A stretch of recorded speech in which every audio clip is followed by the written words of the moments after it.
Today I'm going to show you how to make 3 different kinds of cake pops. Birthday cake, Rocky Road, and trail mix. These are the ingredients that I used. First is the birthday cake pop.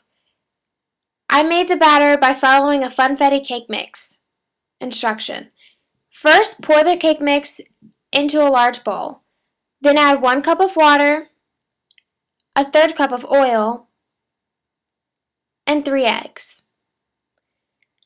Next, crack the 3 eggs into the bowl, and then mix with a wooden spoon. All of your ingredients should be fully combined and no clumps. Once your batter looks like this, you can take out your 13 by 9 inch pan. Next, spray your 13 by 9 inch pan with a non-stick cooking spray. Pour your batter into the pan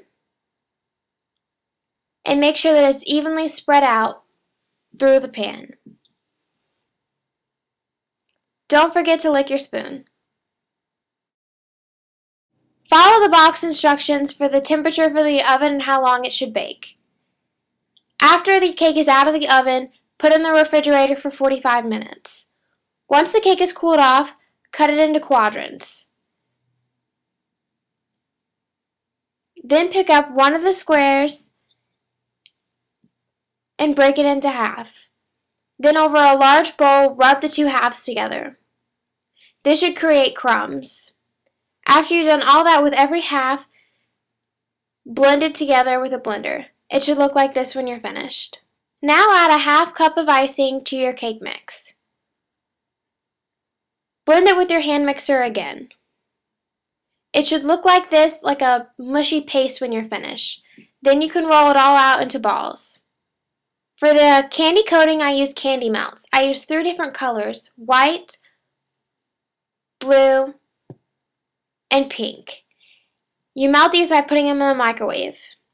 Next, you're going to take sticks, dip them into the candy melts, and then dip them into your pops.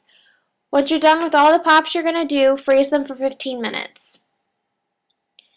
Then take your pops and dip them straight into the candy melts. Decorate with your topping of choice, mine being sprinkles, and put it over the wet candy coating. Then continue to do this with different colors.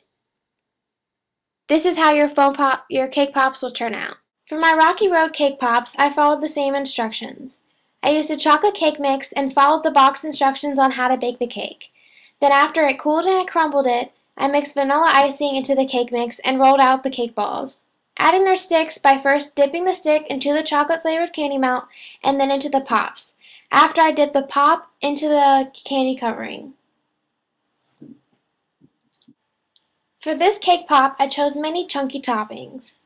I used marshmallows, walnuts, chocolate chips, and crushed graham crackers to go over the top of this cake pop. For my trail mix cake pops, I followed the same instructions as all the other cake pops. I used vanilla cake mix and chocolate icing this time, and I dipped the cake pops into a peanut butter candy coating. Topping this cake pop, I used my homemade trail mix of peanuts, raisins, pretzels, and M&Ms. Here is an overview of all the cake pops that I ended up making. They were my birthday cake, Rocky Road, and trail mix cake pops.